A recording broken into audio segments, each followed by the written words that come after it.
അൽഹംദുലില്ലാഹ്, വിശുദ്ധമായ റമളാൻ ഇതാ വന്നെത്തി. റമളാൻ ഇങ്ങ് എത്തി, ശഅബാൻ അവസാനത്തോട് അടുക്കുകയാണ്. റമളാൻ തുടങ്ങുന്നതിന് മുമ്പ് ശ്രദ്ധിക്കേണ്ട ചില സംഗതികൾ ഇൻഷാ അല്ലാഹ് പറയാം. 7 കാര്യങ്ങൾ നമ്മൾ പ്രത്യേകമായി ശ്രദ്ധിച്ചു വെക്കേണ്ട, റമളാൻ വരുന്നതിന് മുമ്പ് തന്നെ തയ്യാർ ചെയ്തു വെക്കേണ്ട ഒരു 7 കാര്യങ്ങളെ സംബന്ധിച്ച് ഇൻഷാ അല്ലാഹ് ഇന്നത്തെ വീഡിയോയിൽ പറഞ്ഞു തരാം. മിസ്സാക്കി കളയരുത്. കാരണം ഇത് ശ്രദ്ധിക്കാതെ പോയാൽ ചിലപ്പോൾ നമ്മുടെ റമളാനിലെ നോമ്പുകളും അതുപോലെ ഇബാദത്തുകൾക്കൊക്കെ ഭംഗം വരാൻ, അല്ലെങ്കിൽ അതൊക്കെ ഒന്ന് പൂർണ്ണതയിലെത്താതിരിക്കാനൊക്കെ കാരണമായി തീരും. അതുകൊണ്ട് തന്നെ റമളാൻ നമുക്ക് ഈ വർഷത്തെ നല്ല പെർഫെക്റ്റ് ആക്കി മാറ്റണം, നമുക്ക് അനുകൂലമാക്കി തീർക്കണം. അള്ളാഹു പൊരുത്തപ്പെടുന്ന രൂപത്തിൽ, വിശുദ്ധ റമളാൻ പൊരുത്തപ്പെടുന്ന രൂപത്തിൽ യാത്രയാക്കാൻ കഴിയണം. അതുകൊണ്ട് തന്നെ എന്ത് ചെയ്യുക, ഈ കാര്യങ്ങൾ ശ്രദ്ധിച്ചുകൊണ്ട് ഇൻഷാ അല്ലാഹ് റമളാനിന് മുന്നൊരുക്കം എന്ന നിലയിൽ റമളാനെ സ്വീകരിക്കാൻ നമുക്ക് തയ്യാറാകാം. അള്ളാഹു തൗഫീഖ് നൽകുമാറാകട്ടെ. വീഡിയോ മുഴുവനും കേൾക്കണേ. ഇടയ്ക്ക് വെച്ച് പോയാൽ ബാക്കി പറയുന്നത് ചിലപ്പോൾ നഷ്ടപ്പെട്ടു പോകും. മുഴുവനായി കേട്ട് നമ്മുടെ ജീവിതത്തിൽ മനസ്സിലാക്കി. കാരണം റമളാൻ വർഷത്തിൽ ഒരിക്കൽ വരുന്നതാണ്. ഈ റമളാൻ കൈവിട്ടു പോയി കഴിഞ്ഞാൽ അടുത്ത റമളാനിൽ നമ്മളുണ്ടോ ഇല്ലയോ എന്ന് നമുക്കൊന്നും അറിയില്ല. ഈ റമളാൻ തന്നെ നമ്മൾ എത്തുമോ എന്നറിയില്ല. അള്ളാഹു എത്തിച്ചേരുമാറാകട്ടെ. ഇൻഷാ അല്ലാഹ് വീഡിയോ മുഴുവനും കേൾക്കുക, മറ്റുള്ളവരിലേക്ക് എത്തിച്ചു കൊടുക്കുക.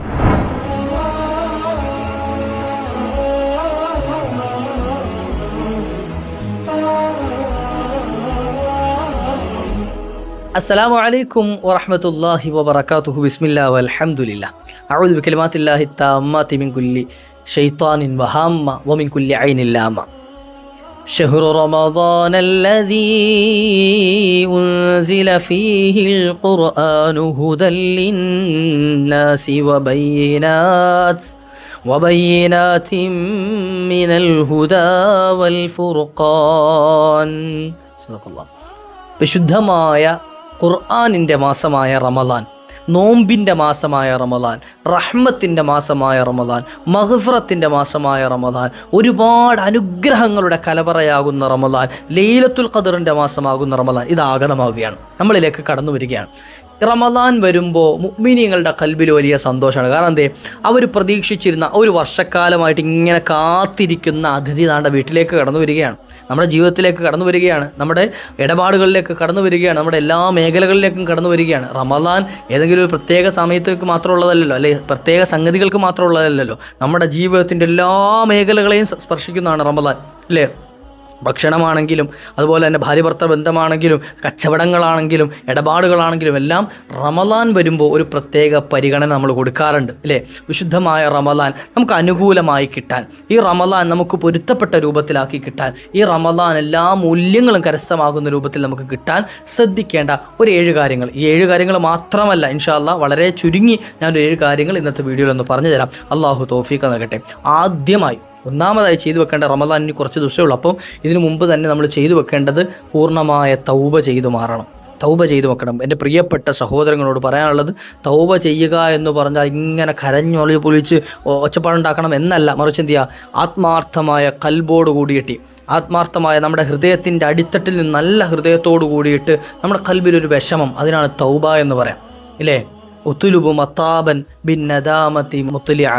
മഹാന്മാരായ മുൻഗാമികൾ അവരുടെ ഗ്രന്ഥങ്ങളിൽ ഓർമ്മപ്പെടുത്തിയ തൗബയുടെ ചില നിബന്ധനകൾ പറയുന്നുണ്ട്. നീ തൗബ അതിൻ്റെ നിബന്ധനകൾ എന്തൊക്കെയാണ്, എന്തൊക്കെ പാലിക്കണം? തൗബ ചെയ്യുമ്പോൾ നിൻ്റെ കൽബിലൊരു ഖേദമുണ്ടാകണം, നിൻ്റെ കൽബിലൊരു ഖേദം, ഒരു വിഷമം, അല്ലാഹുവേ ഞാൻ ഇന്ന തെറ്റ് സംഭവിച്ചു പോയല്ലോ എന്നൊരു വിഷമം കൽബിലുണ്ടാകാം. വബി തർക്കി ദംബി ഫീ മസ്തഖ്ബല. അതുമാത്രമല്ല, വബി അസ്മി തർക്കി ദംബി ഫീ മസ്തഖ്ബല. ഇനി വരുന്ന കാലഘട്ടത്തിൽ എൻ്റെ ജീവിതത്തിൽ നിന്നും ഞാനൊരു തെറ്റും ഉണ്ടാകുകയില്ല, ചെയ്യുകയില്ല എന്നുള്ള ഒരു ഉറച്ച വിശ്വാസവും വേണം. 3 കാര്യങ്ങൾ പറയുന്നുണ്ട്. എന്ത്? മൊത്തത്തിൽ തൗബയുടെ നിബന്ധനകൾ പറയുന്നത്, 1 നമുക്കൊരു ഖേദമുണ്ടാകണം, 2 ആ തൗബയിൽ നിന്ന്, ആ തെറ്റിൽ നിന്നും പശ്ചാത്തപിച്ച് നമ്മൾ പൂർണ്ണമായി മടങ്ങണം. റബ്ബേ, ഇനി ഞാൻ തെറ്റ് ചെയ്യൂല, നീ എൻ്റെ ഭാഗത്തു നിന്നുണ്ടായ തെറ്റ് നീ മാപ്പ് ചെയ്യണേ അല്ലാഹ് എന്ന് നല്ല നിയത്തോടു കൂടിയിട്ട് ഉറച്ച വിശ്വാസത്തോടു കൂടി മാറണം. 3-മത്തത്, എൻ്റെ ഭാവി കാലത്ത്, ഇനി വരുന്ന കാലത്ത് ഞാൻ അങ്ങനെ ഒരു തെറ്റിലേക്ക് പോകൂല അല്ലാഹ് എന്ന് നല്ലൊരു ദൃഢനിശ്ചയം എടുക്കുകയും ചെയ്യണം. ഈ 3 കാര്യങ്ങൾ എല്ലാ തൗബയ്ക്കും ബാധകമാണ്. അപ്പോൾ അത് നല്ല നിയത്തോടു കൂടി കൽബിൽ കരുതിക്കൊണ്ട് എന്ത് ചെയ്യുക, അല്ലാഹു എന്ന് എനിക്ക് മാപ്പ് നൽകണേ അല്ലാഹ് എന്ന് ആത്മാർത്ഥമായിട്ട് പറഞ്ഞാൽ തന്നെ അള്ളാഹു തൗബ സ്വീകരിക്കും. തൗബ ചെയ്യുന്ന അള്ളാഹുവിന് വലിയ ഇഷ്ടമാണ്. അള്ളാഹുവിൻ്റെ മുമ്പിൽ നമ്മൾ കരഞ്ഞ് ദുആ ചെയ്യുന്ന അള്ളാഹുവിന് വലിയ ഇഷ്ടമാണ്. ഒരു തുള്ളി കണ്ണുനീര് കണ്ണിൽ നിന്നും വീണ് കഴിഞ്ഞാൽ, അള്ളാഹിനെ പേടിച്ചതിൻ്റെ പേരിൽ വീണ് കഴിഞ്ഞാൽ, അള്ളാഹു ആ മനുഷ്യന് നൽകുന്ന സ്വർഗത്തിലെ പദവി മുത്തുനബി തങ്ങൾ വിശദീകരിക്കേണ്ടത്. ഇനി ഈ കൂട്ടത്തിൽ 4-മതൊരു നിബന്ധന കൂടി പറയുന്നുണ്ട്. ആ നിബന്ധന കൂടെ നമ്മൾ പാലിക്കണം. അതേതാ? നമ്മുടെ കൂടെ ജീവിക്കുന്ന സഹജീവികളായ മനുഷ്യരാകുന്ന ആളുകളോടുള്ള ഇടപാടുകൾ എന്ത് ചെയ്യണം? അത് ഒബറാഅത്തും മിൻ കുല്ലി ഹഖിൽ ആദമി. അതുകൊണ്ട് നമ്മുടെ സഹജീവികളായ മനുഷ്യരുമായിട്ടുള്ള ഇടപാടുകൾ അത് കൃത്യമാക്കിയിരിക്കണം. ആർക്കെങ്കിലും കൊടുക്കാനും വാങ്ങാനും ഒക്കെ ഉണ്ടെങ്കിൽ അതൊക്കെ പറഞ്ഞ് പൊരുത്തപ്പെടിച്ച് എന്തെങ്കിലും കൊടുക്കാനുള്ളത് കൊടുത്ത്, ഇനി ആരോടെങ്കിലും പൊരുത്തം ചോദിക്കാനുള്ളതൊക്കെ പൊരുത്തം ചോദിച്ച് അതൊക്കെ എന്ത് ചെയ്യണം, കൃത്യമാക്കിയിട്ട് തൗബ കൃത്യമായി ചെയ്തിരിക്കണം. അല്ലെങ്കിൽ തൗബ ചെയ്യാതെ ഒരാൾ റമദാനിലേക്ക് കടന്നു, ആ റമദാൻ കൊണ്ട് യാതൊരു നേട്ടം ഉണ്ടാവില്ല. കാരണം എന്തേ, ഈ പാപങ്ങളൊക്കെ ഇങ്ങനെ നമ്മുടെ മുമ്പിൽ ഇങ്ങനെ മുൾമുന പോലെ നിൽക്കുകയാണ്. അതിങ്ങനെ നിൽക്കുന്ന കാലത്തോളം നമുക്ക് നല്ല അമലുകൾ ചെയ്തിട്ട് മുന്നേറാൻ സാധ്യമാകില്ല. അതുകൊണ്ട് തന്നെ തൗബ കൃത്യമായിട്ട് ചെയ്യാം. രണ്ടാമത് ശ്രദ്ധിക്കേണ്ടത് ഖത്ത് ഓതാനുള്ള തയ്യാറെടുപ്പുകൾ ചെയ്യാം. ഇപ്പോഴേ ചെയ്യാം. ഖത്ത് ഓതാനുള്ള തയ്യാറെടുപ്പ് ഇപ്പോഴേ എന്തിനാ ചെയ്യുന്നത് ചോദിച്ചാൽ, റമദാൻ ഒന്നാകുമ്പോഴത്തേക്ക് ഒരു ആവേശം ഉണ്ടാവും. റമദാൻ ഒന്നിൻ്റെ ആരംഭശൂരത ഉണ്ടാവും. എന്നാൽ ആ ആരംഭശൂരത ചിലപ്പോൾ 2, 3, 4 ഒക്കെ ആകുമ്പോഴത്തേക്ക് അങ്ങ് ഒതുങ്ങിപ്പോവും. അങ്ങനെ ആകാൻ പാടില്ല. ഷഅബാൻ്റെ അവസാനം തന്നെ നമ്മൾ ഖുർആനുമായിട്ടൊരു ആത്മീയ ബന്ധം ഉണ്ടാക്കിയെടുത്ത് എന്ത് ചെയ്യുക, ഖുർആൻ്റെ 2, 3 പേജൊക്കെ ദിവസം ഓതുന്ന കോലത്തിലേക്ക് മാറ്റിക്കഴിഞ്ഞാൽ റമദാൻ എത്തുമ്പോൾ നമുക്കത് സ്ഥിരമാക്കാനുള്ളൊരു ത്വരയുണ്ടാകും, ഒരു ആവേശം ഉണ്ടാകും. അപ്പോൾ രണ്ടാമത് ആ കാര്യം ശ്രദ്ധിക്കുക. മൂന്നാമത് ശ്രദ്ധിക്കേണ്ടത് നോമ്പിന് വേണ്ട സജ്ജീകരണങ്ങളൊക്കെ ചെയ്യുക. നോമ്പിന് വേണ്ട സജ്ജീകരണം വെച്ചാൽ എന്ത് ചെയ്യുക, നോമ്പ് നമ്മൾ നോൽക്കാൻ ആവശ്യമുള്ള നമ്മുടെ വീടുകളിൽ അല്ലെങ്കിൽ നമ്മുടെ കുടുംബങ്ങളിൽ ഒക്കെ നമുക്ക് ആവശ്യമുള്ള സാധന സാമഗ്രികളാകട്ടെ അതൊക്കെ എന്ത് ചെയ്യുക, കൃത്യമായി വാങ്ങി എന്ത് ചെയ്യുക, എല്ലാം സജ്ജീകരിച്ച് വെക്കുക. റമദാൻ എത്തിക്കഴിയുമ്പോൾ അരി വാങ്ങാനും ഗോതമ്പ് വാങ്ങാനും ഒക്കെ പോകുന്നത് നിർത്തിയിട്ട് എന്ത് ചെയ്യുക, അപ്പോൾ ഇബാദത്തുകൾക്ക് വേണ്ടി മാറ്റിവെക്കലാണ്. അത് മുമ്പ് തന്നെ തയ്യാറാക്കിയിട്ട് അതിൻ്റെ കാര്യങ്ങളൊക്കെ സജ്ജീകരിച്ച് വെക്കാം. നോമ്പിന് വേണ്ട സജ്ജീകരണങ്ങൾ ഒരുക്കുന്ന കൂട്ടത്തിൽ മാനസികവും ശാരീരികവുമായ സജ്ജീകരണങ്ങൾ നമ്മൾ ഒരുക്കണം. ശാരീരികമായ സജ്ജീകരണം ഒരുക്കേണ്ടത് എങ്ങനെ, മാനസികമായി നമ്മൾ പറഞ്ഞു നേരത്തെ തൗബ ചെയ്ത് നല്ല ഇഖ്ലാസോട് ഖാലിസായ ഖൽബോട് കൂടിയിട്ട് പോകണം. ശാരീരികമായ തയ്യാറെടുപ്പ് നടത്തേണ്ടത്, ചില ആളുകൾ രോഗികളായ ആളുകളുണ്ടാവും, സ്ഥിരമായി മരുന്ന് കഴിക്കുന്നവരുണ്ടാവും. അപ്പോൾ സ്ഥിരമായി മരുന്ന് കഴിക്കുന്നവർക്ക് രാവിലെയും വൈകിട്ടും ഉച്ചയ്ക്കുമൊക്കെ മരുന്ന് കഴിക്കേണ്ട ആളുകൾക്ക് ആ മരുന്നിൻ്റെ തർത്തീബ് ഒന്ന് ക്രമീകരിക്കണം. കൃത്യമായിട്ട് എന്ത് ചെയ്യുക, തർത്തീബാക്കി വെക്കണം. ഡോക്ടറെ കാണുകയും അവരോട് പറഞ്ഞിട്ട് നോമ്പ് വരികയാണ്, അപ്പോൾ അതനുസരിച്ച് എൻ്റെ ഈ മരുന്നിൻ്റെ ക്രമീകരണം ഒന്ന് മാറ്റിത്തരണം, രാവിലെയും വൈകുന്നേരവും കഴിക്കുന്ന രൂപത്തിലേക്കൊക്കെ അത് സജ്ജീകരിക്കുകയും നോമ്പ് നഷ്ടപ്പെടാത്ത രൂപത്തിൽ, അല്ലെങ്കിൽ നോമ്പിന് ഭംഗം വരാത്ത രൂപത്തിൽ, എന്നാൽ നമ്മുടെ ശരീരത്തിന് ഇടങ്ങേറുണ്ടാകാൻ പാടില്ല, ആ രൂപത്തിൽ നമ്മുടെ മരുന്നൊക്കെ ക്രമീകരിക്കുകയും നമ്മുടെ ശാരീരികമായ ഒരു തയ്യാറെടുപ്പ് കൂടി അതിനുവേണ്ടി ചെയ്യണം. മാനസികമായി തയ്യാറെടുക്കുന്നതോടൊപ്പം ശാരീരികമായി തയ്യാറെടുക്കുകയും ചെയ്യണം.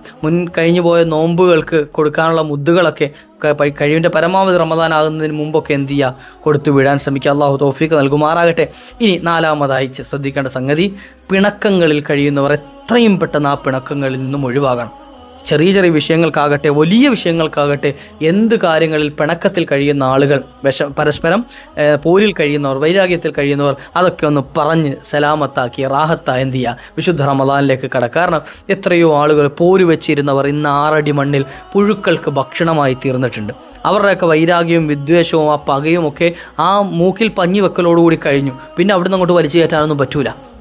മൂക്കിൽ പഞ്ഞി വെച്ചാൽ പഞ്ഞി ഒന്ന് എടുത്തു മാറ്റിയിട്ട് ഞാൻ ശ്വാസം വിടട്ടെ എന്ന് ചിന്തിച്ചാൽ പോലും പറ്റാത്ത കോലത്തിലേക്ക് ഈ റൂഹ് പിരിഞ്ഞു പോയി കഴിഞ്ഞാൽ ഈ വൈരാഗ്യം കൊണ്ടോ വാശി കൊണ്ടോ വിദ്വേഷം കൊണ്ടോ ഒന്നും ഒരു കാര്യം ഉണ്ടാവില്ല. അപ്പോൾ അതുകൊണ്ട് തന്നെ എന്ത് ചെയ്യുക, പിണക്കങ്ങളും പോരുകളും വൈരാഗ്യങ്ങളും ഒക്കെ മറന്നുകൊണ്ട് വിശുദ്ധമായ റമദാൻ കടന്നു വരുമ്പോൾ ഈ പോരുള്ളവരെ ഒന്നും പരിഗണിക്കപ്പെടില്ല. ശഅബാനിൻ്റെ 15 രാത്രി പോലും മുശാഹിദീങ്ങളെ പരിഗണിക്കൂല എന്ന് മുഹമ്മദുർ റസൂലുള്ളാഹി സ്വല്ലല്ലാഹു അലൈഹി വസല്ലം തങ്ങൾ പറഞ്ഞു തരുമ്പോൾ ഈ വിശുദ്ധ റമദാൻ എത്തുമ്പോൾ തീരെ പരിഗണിക്കൂല. അതുകൊണ്ട് എന്ത് ചെയ്യുക, ആ നമ്മുടെ റമദാൻ നമുക്ക് അനുകൂലമായി കിട്ടണമെങ്കിൽ ഈ പോരുകളും വിദ്വേഷങ്ങളും ഒക്കെ ഒഴിവാക്കി കിട്ടണം. അള്ളാഹു തൗഫീഖ് നൽകട്ടെ. അഞ്ചാമതായി ശ്രദ്ധിക്കേണ്ട സംഗതി, നോമ്പുമായി ബന്ധപ്പെട്ട മസ്അലകളൊക്കെ നമ്മൾ കുറച്ചൊന്ന് പഠിച്ചു വെക്കാം. നോമ്പിൻ്റെ നിയ്യത്തിൻ്റെ വിഷയങ്ങൾ ഇൻഷാ അല്ലാഹ് വരുന്ന വീഡിയോകൾ നമുക്കൊന്ന് പറഞ്ഞുതരാം. നോമ്പിൻ്റെ നിയ്യത്തിൻ്റെ വിഷയങ്ങൾ, അതുപോലെ തന്നെ നോമ്പുമായി ബന്ധപ്പെട്ട് നോമ്പ് മുറിയുന്ന സംഗതികൾ, നോമ്പിൻ്റെ സമയത്ത് രക്തം കുത്തിയെടുക്കാൻ പറ്റുമോ, അതുപോലെ ട്രിപ്പ് കയറ്റാൻ പറ്റുമോ എന്നൊക്കെ പല ആളുകളും സംശയം ചോദിക്കാറുണ്ട്. അതുപോലെ ഇങ്ങനെ വ്യത്യസ്തങ്ങളായ പല ചോദ്യങ്ങളും നമുക്കുള്ള സംശയങ്ങൾ, ഇതൊക്കെ എന്ത് ചെയ്യുക, നോമ്പ് വരുന്നതിന് മുമ്പ് തന്നെ ഒന്ന് ക്ലിയർ ആക്കി നമുക്ക് അറിയേണ്ട വിഷയങ്ങളൊക്കെ ഒന്ന് പഠിച്ചു വെക്കാം. അങ്ങനെയാണല്ലോ നമുക്ക് ഒരു ഇൽമു പഠിക്കുക എന്നുള്ളത് എന്താ, ഏറ്റവും അഫ്ളലായ ഇൽമുൽ ഹാലാണ് എന്ന് മഹാന്മാർ പറയുന്നുണ്ട്. അഫ്ളലുൽ ഇൽമി ഇൽമുൽ ഹാൽ, അതായത് സാന്ദർഭികമായി എന്ത് ചെയ്യുക വരുന്ന, അതായത് സന്ദർഭത്തിനനുസരിച്ച് ഇൽമു പഠിക്കുക. ഇപ്പോൾ ഹജ്ജിന് പോകാൻ ഉദ്ദേശിക്കുന്ന ഒരാൾ ആ സമയത്ത് എന്ത് ചെയ്യുക, ഹജ്ജിനെ പറ്റി പഠിക്കുക, ഇല്ലേ. കച്ചവടം ചെയ്യാൻ ഉദ്ദേശിക്കുന്ന ആൾ കച്ചവടത്തെ സംബന്ധിച്ച് പഠിക്കുക, അത് അയാൾക്ക് അപ്പോൾ പഠിക്കൽ ഏറ്റവും അഫ്ളലായതാണ്. അതുപോലെ തന്നെയാണ് നോമ്പ് വരുമ്പോൾ എന്ത് ചെയ്യുക, നോമ്പിൻ്റെ മസ്അലകൾ കൃത്യമായി പഠിച്ചിരിക്കുക. അതിനെപ്പറ്റി സക്കാത്തിൻ്റെ വിഷയം വരുമ്പോൾ സക്കാത്തുമായി ബന്ധപ്പെട്ടത് പഠിക്കുക. ഇതൊക്കെ എന്താണ്, ആ ഇൽമു പഠിക്കൽ അഫ്ളലാണ് എന്ന് മഹാന്മാർ പഠിപ്പിച്ചു തരികയാണ്. അപ്പോൾ അത്തരത്തിൽ നോമ്പിൻ്റെ മസ്അലകളൊക്കെ പഠിച്ചു വെക്കാം. ഇനി അടുത്തത് 6ാമത്തെ സംഗതി, പള്ളിയുമായി നല്ലതുപോലെ ആത്മീയ ബന്ധം ഉണ്ടാക്കി. പുരുഷന്മാരെ സംബന്ധിച്ചിടത്തോളം പള്ളികളുമായി ആത്മീയമായ ബന്ധം ഉണ്ടാക്കിയെടുക്കുക. സ്ത്രീകളെ സംബന്ധിച്ചിടത്തോളം നമ്മുടെ നിസ്കാരപ്പായുമായിട്ടൊരു ആത്മീയ ബന്ധം ഉണ്ടാക്കിയെടുക്കുക. എന്ന് വെച്ചാൽ എന്ത് ചെയ്യുക, സ്ഥിരമായി അതുമായിട്ട് ഇഴകിച്ചേരുക എന്ന് പറയും. സ്ഥിരം എന്ത് ചെയ്യുക, നമ്മുടെ ഒഴിവ് സമയങ്ങളൊക്കെ നിസ്കാരപ്പായുമായിട്ട് ബന്ധപ്പെടുത്തുക. എപ്പോഴും നിസ്കാരപ്പായലിരിക്കുന്ന ഒരാൾക്ക് എന്ത് ചെയ്യാൻ പറ്റുമോ, റമദാൻ ആയിക്കഴിഞ്ഞാൽ നമുക്ക് ആ നിസ്കാരപ്പായെന്ന് എഴുന്നേക്കാൻ എന്ത് ചെയ്യുക, മനസ്സ് തോന്നൂല. സ്ഥിരം ഒരുപാട് ഇബാദത്തുകൾക്ക് അവസരം കിട്ടും. അള്ളാഹു തൗഫീഖ് നൽകുമാറാകട്ടെ. അതുപോലെ തന്നെ 7ാമതായി ശ്രദ്ധിക്കേണ്ട ഒരു സംഗതിയാണെന്ത്, എൻ്റെ പ്രിയപ്പെട്ട ഉമ്മമാരോട് പറയാനുള്ളത്, നമ്മുടെ നിസ്കാര കുപ്പായങ്ങളും മറ്റുമൊക്കെ എന്ത് ചെയ്യുക, ഒന്ന് അലക്കി ശുദ്ധിയാക്കി നമ്മൾ കൃത്യമാക്കി എന്ത് ചെയ്യുക, പറ്റുമെങ്കിൽ പുതിയ നിസ്കാര കുപ്പായങ്ങളൊക്കെ ഒന്ന് വാങ്ങുക. പഴയ നിസ്കാര കുപ്പായങ്ങൾ ഈ ഒരു വർഷം നമ്മൾ കഴിഞ്ഞ റമദാനിലായിരിക്കും ചിലപ്പോൾ മാറ്റിയിട്ടുണ്ടാവുക, അതൊക്കെ ഒന്ന് മാറ്റിയിട്ട് പുതിയ നിസ്കാര കുപ്പായങ്ങൾ മാറ്റി റമദാനെ സ്വീകരിക്കാൻ ഞാനിതാ തയ്യാറായിരിക്കുന്നു എന്ന് എന്ത് ചെയ്യുക. അല്ലാതെ ചുരുട്ടിക്കൂട്ടി മുഷിഞ്ഞ് വെച്ചിരുന്ന ആ നിസ്കാര കുപ്പായം ഇട്ടുകൊണ്ട് പിന്നെ റബ്ബിൻ്റെ മുമ്പിൽ നിൽക്കുമ്പോൾ നമുക്കൊരു മടിയും നാണമൊക്കെ വേണ്ടേ. നമ്മൾ സ്ഥിരമായിട്ട വസ്ത്രം കൊണ്ട് ഏതെങ്കിലും കല്യാണത്തിന് പോകാറുണ്ടോ, ഏതെങ്കിലും പരിപാടിക്ക് പോകാറുണ്ടോ? ഇല്ല. പുതിയ പുതിയ വസ്ത്രങ്ങൾ ഇങ്ങനെ മാറും ഇല്ലേ. അതുപോലെ റബ്ബിൻ്റെ മുമ്പിൽ നിൽക്കുമ്പോൾ നല്ല വസ്ത്രം ധരിച്ചുകൊണ്ട് നിൽക്കുക. അല്ലാഹു തൗഫീഖ് നൽകട്ടെ. ഇത്തരത്തിൽ ചില പ്രധാന കാര്യങ്ങൾ, അതായത് നമ്മൾ ശ്രദ്ധിക്കാതെ പോകുന്ന ചില വിഷയങ്ങളാണ്, എന്നാൽ ഇത് ശ്രദ്ധിക്കേണ്ടതും കൂടിയാണ്. ഇത്തരത്തിൽ നമുക്ക് റമദാനെ സ്വീകരിക്കാൻ വേണ്ടി തയ്യാറെടുക്കാം ഇൻഷാ അല്ലാഹ്. വരുന്ന ദിവസങ്ങളിൽ ഇതുമായി ബന്ധപ്പെട്ട മസ്അലകളും അതുപോലെ തന്നെ ഇതിൻ്റെ നിങ്ങൾക്ക് സംശയമുള്ളതൊക്കെ നിങ്ങൾക്ക് കമൻറ്റുകളായി ചോദിക്കാം ഇൻഷാ അല്ലാഹ്. അല്ലാഹു തൗഫീഖ് നൽകിയാൽ നമുക്കതിനുള്ള മറുപടി നൽകാം. അല്ലാഹു തൗഫീഖ് നൽകുമാറാകട്ടെ. ഇൻഷാ അല്ലാഹ് മറ്റുള്ളവരിലേക്ക് എത്തിച്ചു കൊടുക്കുക. വീഡിയോ മുഴുവൻ കണ്ട ആളുകൾ നമുക്ക് കമൻറ്റുകളായി രേഖപ്പെടുത്തുക ഇൻഷാ അല്ലാഹ്. എന്തെങ്കിലും സംശയങ്ങളുള്ളത് നിങ്ങൾക്ക് ചോദിക്കാവുന്നതാണ്. അല്ലാഹു സുബ്ഹാനഹു വ തആല നമ്മുടെ എല്ലാ കാര്യവും റാഹത്താക്കി തരുമാറാകട്ടെ. വആഖിറു ദഅ്വാനാ അൽഹംദുലില്ലാഹ്. അസ്സലാമു അലൈക്കും വറഹ്മത്തുള്ളാഹി.